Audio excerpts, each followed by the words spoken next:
పిఠాపురం 3వ వార్డులో నెలకొన్న అధ్వాన పారిశుద్ధ్య పరిస్థితులపై పిఠాపురం సమస్యల పరిష్కార పోరాట సమితి సిపిఎం పార్టీ సంయుక్త ఆధ్వర్యంలో ఇవాళ పరిశీలన నిర్వహించారు. పోరాట సమితి నాయకులు 3వ వార్డులో పర్యటించి పారిశుద్ధ్యం లేక ప్రజలు పడుతున్న ఇబ్బందులను తెలుసుకున్నారు. డ్రైనేజ్ సమస్యలు, పేరుకుపోయిన చెత్తను పరిశీలించారు. ఈ సందర్భంగా పోరాట సమితి నాయకులు కరణం విశ్వనాథ్ మీడియాతో మాట్లాడుతూ 3వ వార్డులో పారిశుద్ధ్యం పూర్తిగా అధ్వానంగా ఉందని, దీనివల్ల స్థానికులు తీవ్ర ఇబ్బందులు ఎదుర్కొంటున్నారని తెలిపారు. వెంటనే అధికారులు స్పందించి పారిశుద్ధ్య పనులను మెరుగుపరచాలని, ప్రజారోగ్యాన్ని కాపాడాలని డిమాండ్ చేశారు.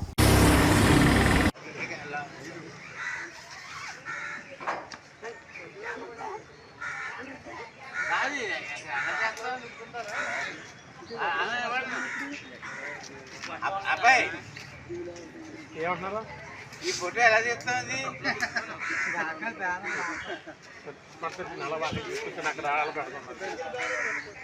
ఇంకో కార్యక్రమం ఏంటంటే ఇది మెయిన్ ఇక్కడ వాటర్ కానీ మెరక చేస్తే మనకు దోమలు ఉండవండి. అక్కడ ఇది మెరక చేయాలి అంటే ఎలాగా దీని ఎత్తుకి మెరక చేయాలి.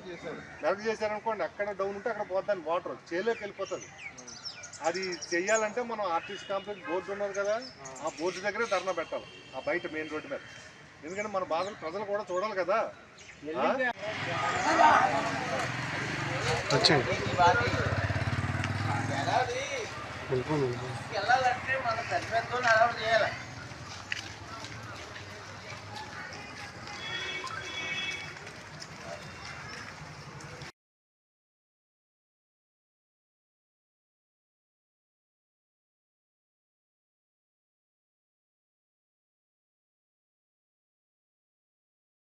మూడో వార్డులో చాలా సమస్యలు ఉన్నాయి.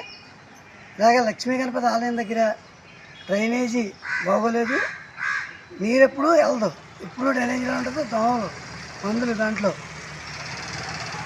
అదే రోడ్డు 40 సంవత్సరాలు అయింది వేసి, చిన్నపాటి వర్షం వస్తే ఆ రోడ్డు పొడవుకి కూడా మునిగిపోతే మోకాళ్ళలోకి నీరు వస్తుంది. ఈ మూడో వార్డులో లక్ష్మీ గణపతి ఆలయం రోడ్డు ఒకటే కాదు, అలాగే మన భాష స్కూల్కి వెళ్ళి రోడ్డు కూడా చిన్నపాటి వర్షం వస్తే ముంపుకి గురైపోయి మోకాళ్ళలోకి స్కూల్కి వెళ్ళి పిల్లలంతా కూడా మునిగిపోతూ ఉన్నారు, తడిసిపోతూ ఉన్నారు. ఇళ్ళ మధ్యలో నీరు బయటికి వెళ్ళకుండా రియల్ ఎస్టేట్ల పేరుతో రోడ్లు వేసేసి నీరు వెళ్ళకుండా ఇళ్ళ మధ్యలో నీరు ఉండిపోతూ ఉంది. మరి ఆ నీరుకి వెళ్ళి పరిష్కారం చూడాలి నీరుకి. అదే కాదు, ఆర్టీసీ కాంప్లెక్స్ ఉంది. ఆర్టీసీ కాంప్లెక్స్లో ఎంతో కాలం నుంచి మేము ఫిర్యాదు ఇస్తూ ఉన్నాం. కాంప్లెక్స్లో నీరంతా కూడా వర్షం వచ్చిన 4 రోజుల దాకా బయటికి అలా వస్తూనే ఉంటుంది. ఆ బయట అంతా కూడా నానా చాండాలంగా ఉంటుంది. కాంప్లెక్స్లో నీరు ఉండిపోయి ఆ నీరు వల్ల చుట్టుపక్కల అందరికీ కూడా రకరకాల జబ్బులు, బాధకాలు కూడా వచ్చేస్తున్నాయి. ఈ దోమలు కుట్టి బయలేరియా అని వచ్చేస్తూ ఉన్నాయి. మరి ప్రభుత్వం వచ్చి అనేక మాటలు చెప్పింది, ఇది సుందరవనంగా చేస్తాం పిఠాపురం అన్నారు.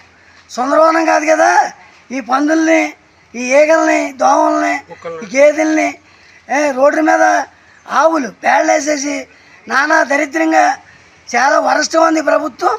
పవన్ కళ్యాణ్ గారి కోసం ఎంతో ఆశించి జనం, మరి అందరూ కూడా అన్ని పార్టీలు ఏకమయ్యి మరి ఓట్లు వేశారు. అదే పవన్ కళ్యాణ్ కానీ వాళ్ళ కూటమి కానీ ఎవరు వాళ్ళ ముఖం చూపించలేదు ఇటు పక్క. ఎందుకంటే తిడతారని భయం వేసి అందరూ తిడుతున్నారు. ఆడవాళ్ళు మగవాళ్ళు అందరూ కూడా ఒక రకం తిట్లు కాదు. మా ఇళ్ళ ముందు నీరు పోతలేదు, తుప్పలు మొలిసేస్తున్నాయి, మా ఇళ్ళ ముందు కాలువలు లేవు, డ్రైనేజీలు లేవు, రోడ్లు లేవు అని చెప్పి ఎంతో కాలం నుంచి 30 ఏళ్ళ నుంచి మేము పోరాటం చేస్తున్నాం రోడ్లు లేమని. ఎంతోమంది కౌన్సిలర్లు మారుతూ ఉన్నారు.